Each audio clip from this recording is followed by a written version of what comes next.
What makes you cut different? Cut different. Cut different. To cut different. What makes you cut different? Cut different. Cut different. Cut different. cut different? Cut different. I'm a cut different. That's what makes me cut different. I'm just a cut different nigga. What makes you Cut differently. Cut different. That's what made me cut What different. makes you cut different? Cut different. Cut different TV, man, you know. Cut different here, man. It's cool, man. It's a vibe. What makes you cut different for real?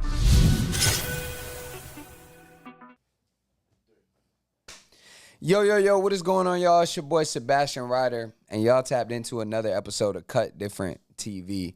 And we got the Bronx in the building, man. We got somebody who does a little bit of this and a little bit of that and trying to balance everything that she got going on, man. But before I introduce you to our guest, hit that big red button that says subscribe under whatever screen you're watching this on. And a little bit, hopefully it's a TV screen because they tapped in with Cut Different TV. What's though? It's different. We got a little bit in the building. How are you? You already know the vibes. It's LILBIT, a little bit. That's me. How you doing? I'm good. I'm chilling. I can't complain. I'm here. We got the neon lit up. We got little bits in the building. And you talk about you when we sat down and I was like, explain your name. Right. And I think Vic asked, like, what does your name mean to you? Like, and you said a little bit of this, a little bit of that. What do you have to say to the people that have the stigma of you should just do one thing? Do what your heart says. Like, do what your heart. You follow your heart. You gotta follow your heart. People gonna say what they want to say, but at the end of the day, if you see the results that you want to see, that's what you do. You follow your heart. Fire. And what do you feel like? What lessons have you learned? Have you ever followed your heart, doing something, trying something new, and it backfired on you? Like, what's your percentage on success rate on that? Well, this music. I mean, just me personally, myself as an artist, handling myself and just seeing how, what the people like, what the people don't like, staying to myself and staying true to as an artist and not trying to change me, but trying to get with the era and get with what the people are doing. But at the same time, that kind of does backfire because, you don't know what the people like. You do know, you feel like you know what the people like, but you don't. Because you can hear on the radio what everybody's playing and everything, but as a person or as an artist, like, it might not just be you. So if I do try a vibe or I do try to make a sound that's popping right now, and which I have, not to say it didn't, like, pop off or I didn't get the views I wanted. It was just, maybe I didn't get the traction as much as I thought as I would get from it. Yeah. I feel that. So it's like a lot of A/B testing. It's like just because you think something is fire, your audience might feel like something else is a hit. So you got to figure out and find that balance of what resonates. Yes. And in life, you do that as well. Right, exactly, because life is up and down, so you got to figure it out. You can plan for something, you can have everything set up, but it's not. What you could put money into something, you could put time, you could put, your hard work and sweat. But just because you did that doesn't mean it might work out in your favor. But it doesn't mean that it won't either. Because you gotta have faith at the same time. You gotta do what you gotta do. And just because somebody say it won't work, don't mean it won't. And just because they say they will, don't mean it will either. You know what I'm saying? So. Yeah. Facts. How important, I know that you were raised by your moms and you got 5 other siblings and you know what I'm saying, you grew up in that environment where there was a lot of love in the air. Where does your foundation of faith come from? My mother, because she's been through a lot, and my grandmother's been through a whole lot. And for her to just be as strong as she is right now and just still smile as bright as she does, even though I know she's hurting so much. Because she did lose my mom, she lost my uncle and my aunt. So that's a big toll on my grandmother. So for her to have so much faith and still she gave back to the community a lot as well. She was into the foster care as well, so I have foster cousins. So that's the big diversity as me as well. I'm not a foster child, but I know about the foster system and what it does to kids and the teens and when they out of age and all that stuff. So that's a big part of my faith, just knowing that God or the creator, because I like to call him the creator, he's there. Like in my everyday life, there's no way that nobody can't tell me that he's not there. So with that being, That's my mother and my grandmother. My mother being through everything that she's been through, and still being a good woman, and still trying and just being there for her kids no matter what. And being that she made sure that I know God, that was a lot, because without knowing that, without knowing the Creator, I think I would have been a different person, because it just teaches you right from wrong from an early stage, and it just helps you be a better person, forgiving person, and just a more of an understanding person. Right. That's why faith is big for me. That's great. And you bring up your grandmother as well. She called you Celia Cruz. Yes. So before you came, I Googled Celia Cruz. I'm like, Yes. who is this person? What is the significance of that nickname? Where does that come from?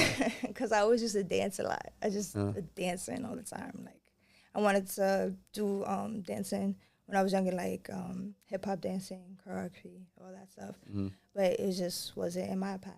So it is what it is. But I was just always a dancer when I was feel that. younger. Yeah. Word. And you're really a poet, Yeah. like foundationally. Yes. But then you started getting into music. Yes. And then, you bring up your mom passing, which rest in peace to Thank your moms. But you bring that up, and that was something that really inspired you even deeper to want to pursue the craft. So talk to me a little bit more about the foundation of your musical career.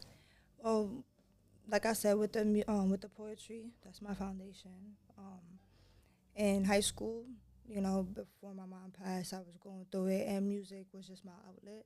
Music class, my music teacher, she really tried to help me out a lot. But being as I wasn't a troublemaker, but it was just my mom going through that and not knowing how to really like deal with it at that age, because I was young. So it's like I didn't know how to deal with it. So going to music class and learning how to play the piano, and just being around people who were just not only playing music, but they were going through things themselves. So it was like a little connection that we had. And then my friend, me and my friends, we just all used to battle at lunch. So that took from the poetry, that's when the hip hop and everything came in, because I was like the only female out of a whole bunch of dudes trying to rap there. So I had to rap like them and not like a female. Well, I could rap like a female, but I had to be like more, they vibe. So Right. So right. that was Is that cool. still how it is? Like what is it like being, obviously women are, having a huge prominent impact in hip hop and in R&B and in music in general and culture in general right now. Yes. What is it like being a woman in hip hop, a woman in music right now? What's the difference you feel? The difference, I mean, I don't think it's too much of a big difference, because the women back in the day, they used to be as raunchy. Lil' Kim, Foxy Brown, and everything. So they used to be as raunchy, but I think now it's a little bit more acceptable than it than it should be. And that's a big shift on the music when it comes to a female rapper, because you have to have this image, and if you don't fit this image, then it's like, do they really want to take you serious, or you got to come and change your image as a person, and it's a big difference. So I think that's a real impact on the hip hop for females, or like just in general for music. For females, you got to look a certain way. I don't think you should have to look a certain way to fit the part, because just because you don't look a way don't mean you can't fit the part. So what do you feel like are some of the intangibles that you feel like if you could cast a wand and cast a magic spell and say, all right, these are the intangibles we should look for in the industry, what would those pieces be that you'd want to see more of? I mean, I don't think the industry would be the industry without it at the same time, because hip-hop is hip-hop. Right. It is what it is, So it's like that part of the industry is a really big part of the industry. It's really because that's people's everyday life, So they live their life, and this is what they show them. Some people chat, but most are living that life every day, and that's why they rep it. You know what I'm saying? And Right. just because they are part of that lifestyle don't mean that they a bad person. But certain things that I would take out, or like I said, I don't think anything should be touched, because the industry is the industry. But as a woman, certain things that our women are promoting, and things that are making okay, like being half naked and things of that nature. I think we can like calm it down a little bit, but it is what it is. You can't tell a woman about her sex appeal. You can't really, and especially in these day and days, you can't really tell nobody how to dress or who to be at Right. the same time. So Yeah. And when it works, it works. exactly, you can't jock nobody, or you can't knock nobody for doing what they doing, and it's working for them. Right. Yeah. And it's working for you. Well, not that specific piece, Right, right? exactly. But whatever you're doing is working for you because Right. you had the Get Back record. It did over 200,000 streams. Yes, I did. Yes, You I built did. out a following of, over 15,000 people. You know what I'm saying? Like, what are some intangibles about you? What's different about your music? And maybe the Get Back record specifically that you feel like is resonating with people. Well, the Get Back, excuse me. The Get Back is basically Get Back. Like, I don't do it for the clout. I do it for the Get Back. Like, I do it to make sure I'm good. Like, I'm not doing this to make anybody else happy. Music saved me, point blank, period. So I'm going to do what I love to do, and nobody's going to tell me nothing about it. And, of course, people have told me, do this, do that, change this, change that. But I take little critiques every here and there, but I'm not going to change me as a person, especially with Get Back. I didn't expect for it to get that big, even, like, as a independent artist, I really didn't expect it to go that big. But at the same time, like, I put the work in, I promoted it. That song, I think it resonates with people because it's just telling them, like, nobody's gonna tell me nothing. I'm gonna do what I do, and it's not for none of y'all. It's not to say, oh, look what she's doing. No, it's for me to say, look at what I'm doing. And Get Back, it was a proof of that.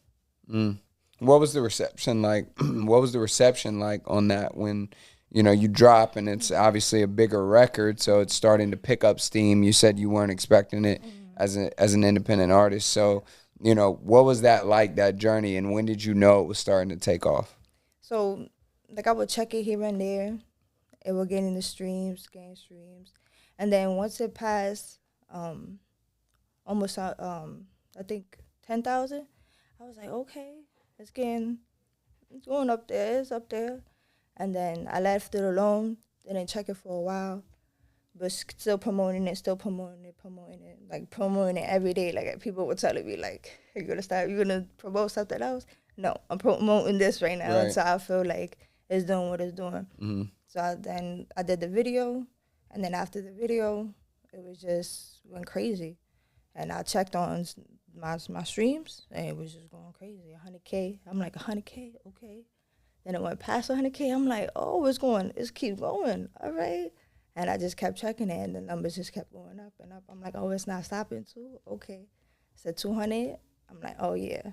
This is the one. Like, It's fire. And what does marketing promotion look like for you? I feel like every artist has their own way of making it happen. What is not your strategy? You don't got to give them your secret sauce, but what do you feel like is some artists could do more of that would help them get more engagement, more reach? definitely don't be shy to, like, keep reposting. Don't be shy to make your own reels. Definitely anywhere you go, like, just promote yourself. If you have to, get merchandise, get stickers, do whatever you gotta do to promote yourself. Just share with your family members, share with whoever you know. Make sure you grab their phone, click that link, even though they don't click that link. You know what I'm saying? So it's like, just promote yourself, and no matter what, even if somebody don't like it, they have whatever they have to say on it, just keep doing what you gotta do. Word. Yeah. I respect that. And hopefully y'all respect that too. Hopefully you respect it enough to hit that big red button that says subscribe. Tap in with Cut Different TV, man. We got more shit like this all the time. We going crazy. You want to have an impact on the community, right? Like, there's a lot of artists in New York. You feel me? But not all the artists in New York, they make impact, but they're not always trying to give back, right? I think it's a certain type of individual that wants to give back and wants to leverage their influence for a positive, you know what I'm saying, result. And tell me how that's, how that's a focal point for you. Like, what are you looking to do, or what inspired you to want to live that way? Well, like I said earlier, my grandmother, she did a lot for the community. She was on the news. She was on the paper. She did a lot of block parties for my block. So she's one part of that, but just in general, just seeing how our community, if we were just to come more together, if we were just to come more together, that we would just be able to do more for each other. It takes a village to raise a child. It does. And just growing up, how I grew up, everybody knew the block. Everybody, especially my grandma's house, she was the house to come and eat. Like, the whole block will come to her house and eat. Like, everybody on the block, all the kids, feed all the kids. But my main reason of getting into that is because, there's single mothers, there's single fathers, there's foster kids, there's just people in general that need help. Like I said, in my life, I have all aspects of people in my life. Like, you wouldn't expect me to have been through the things that I've been through, or to know the people I know, or to learn the lessons I learned because of the people I know. But I know that people need help. And just somebody to have an open ear and open heart is a lot. Because doing something for your community is different from just saying you're going to do something.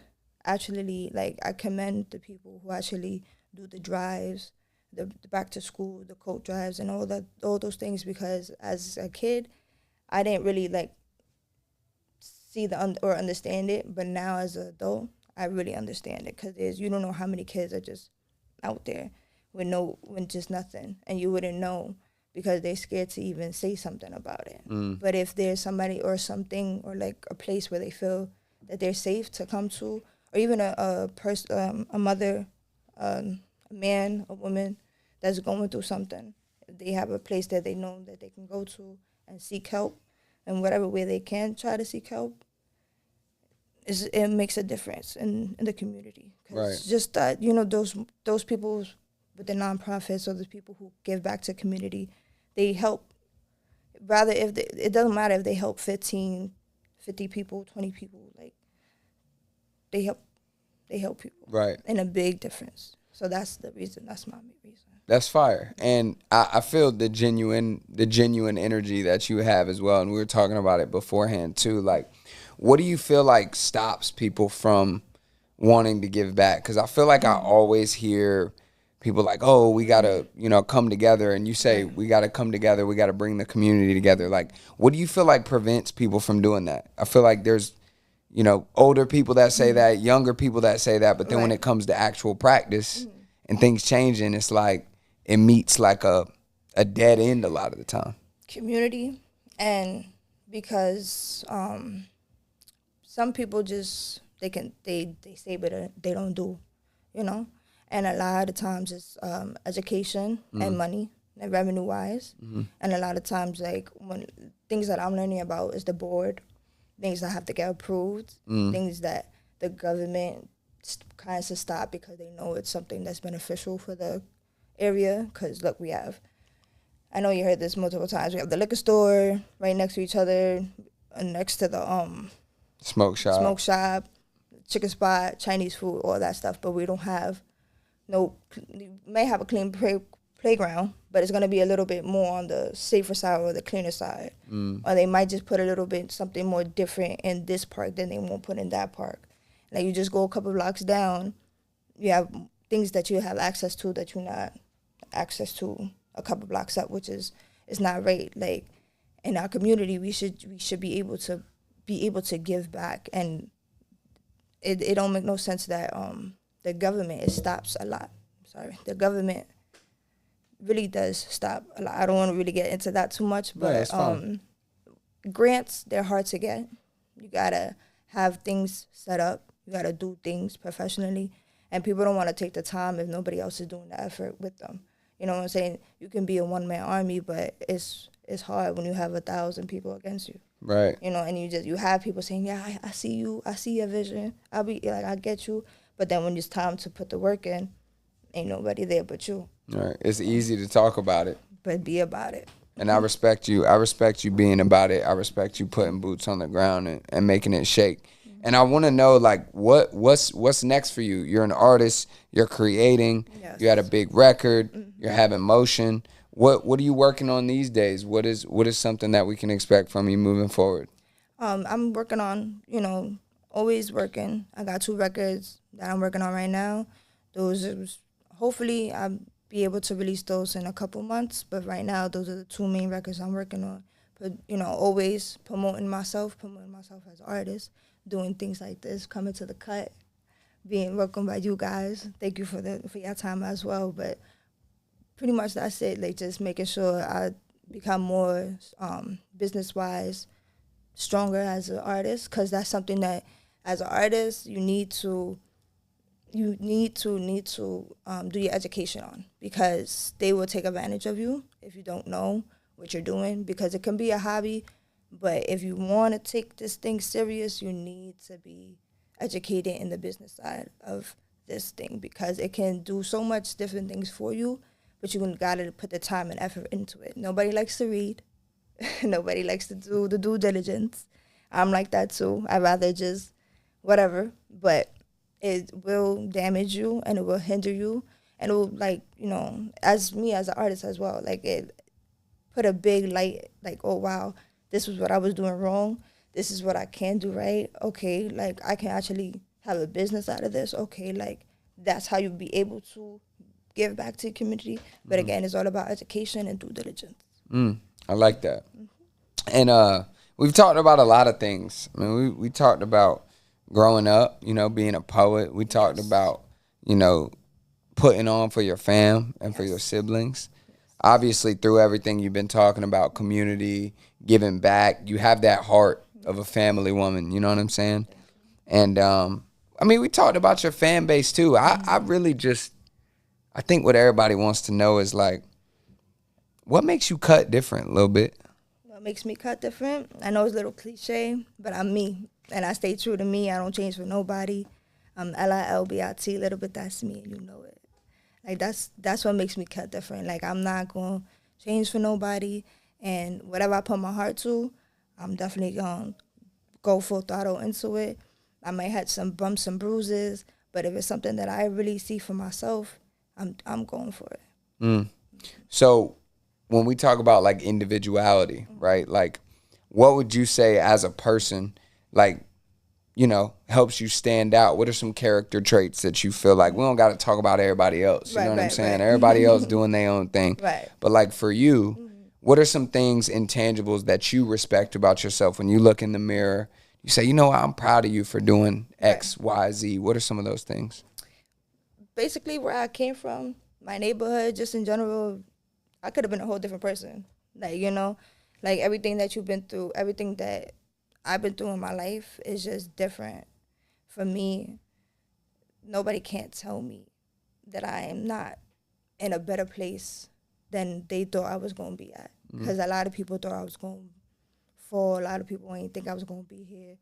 I could have, not saying I was living a crazy lifestyle, nothing like that, but just the people I was hanging out with, the things I was choosing to do wasn't the best. And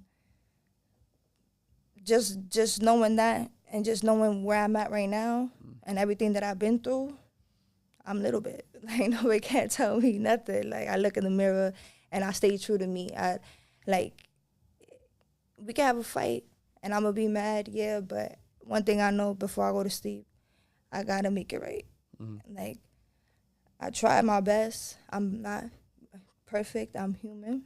But just being true to my family, being true to myself, to my friends, my family, everybody around me, and making sure that I don't change for nobody, no matter what is hot or not, or whatever somebody think I should change about myself. I may look in the mirror and be like, okay, tweak this, tweak that, but we ain't doing a whole 360 for nobody. We staying true to me. Facts. I like that. That's what I'm talking about. That's cut different. You know what I'm saying? Exactly. And we appreciate you joining us today.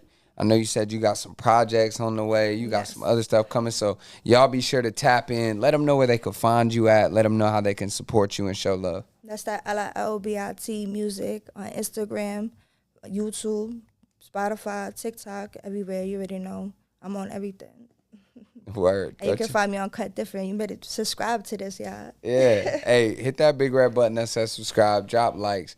Go check a little bit out, man. She does a little bit of this, a little bit of that. You're going to find her anywhere, everywhere, making noise, making moves. And I go by the name of Sebastian Ryder. Thank y'all for tuning in to another episode of Cut Different TV. And a little bit, anything you want to say in closing? A little bit of this, a little bit of that. You already know the vibes. Word. We'll see y'all next time. Peace.